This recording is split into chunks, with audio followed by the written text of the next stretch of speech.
Earning 100 rupees and losing it instantly, not on shoppings, not on bills, but on someone else's debt. Sounds insane, right? But this is exactly how India's debt situation silently eats our future. आप सोचते हैं economy strong चल रही है, growth numbers अच्छे दिखते हैं, लेकिन एक डार्क रियलिटी है जो आपकी सैलरी से लेकर आपके करियर तक सब कुछ अफेक्ट कर रही है। India's rising national debt. India का जनरल गवर्नमेंट डेट अब जीडीपी के 80% के आसपास पहुंच चुका है। मतलब देश 100 रुपए कमा रहा है पर 80 रुपए सिर्फ कर्ज चुकाने में जा रहे हैं। पहले सिंपल लैंग्वेज में समझते हैं नेशनल डेट दो तरह का। इंटरनल डेट हमसे लिया हुआ कर्ज, banks, PF, bonds. External debt विदेशी इंस्टीट्यूशन से लिया हुआ डॉलर, यूरो का लोन। 2025 के हिसाब से गवर्नमेंट डेट टू जीडीपी रफली 81% फोरकास्टेड।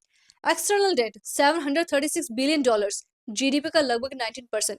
लेकिन ये सिर्फ टोटल कर्ज का एक छोटा सा हिस्सा है।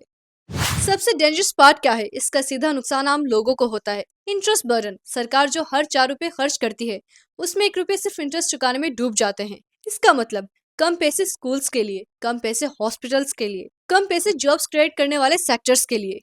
अनएम्प्लॉयमेंट ग्रोस क्योंकि पैसा प्रोडक्टिव सेक्टर्स में नहीं कर्ज के ब्याज में जल रहा है। इन्फ्लेशन बढ़ता है, पैसे मार्केट में ज्यादा, चीजें महंगी। फ्यूचर जनरेशन पे टैक्स का बोझ। आज का लोन कल के बच्चों की जेब से जाएगा।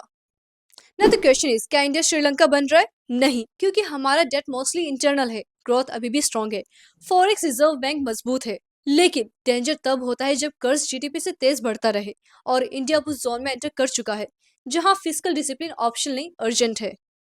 That's all for today. Don't forget to follow Think Ground.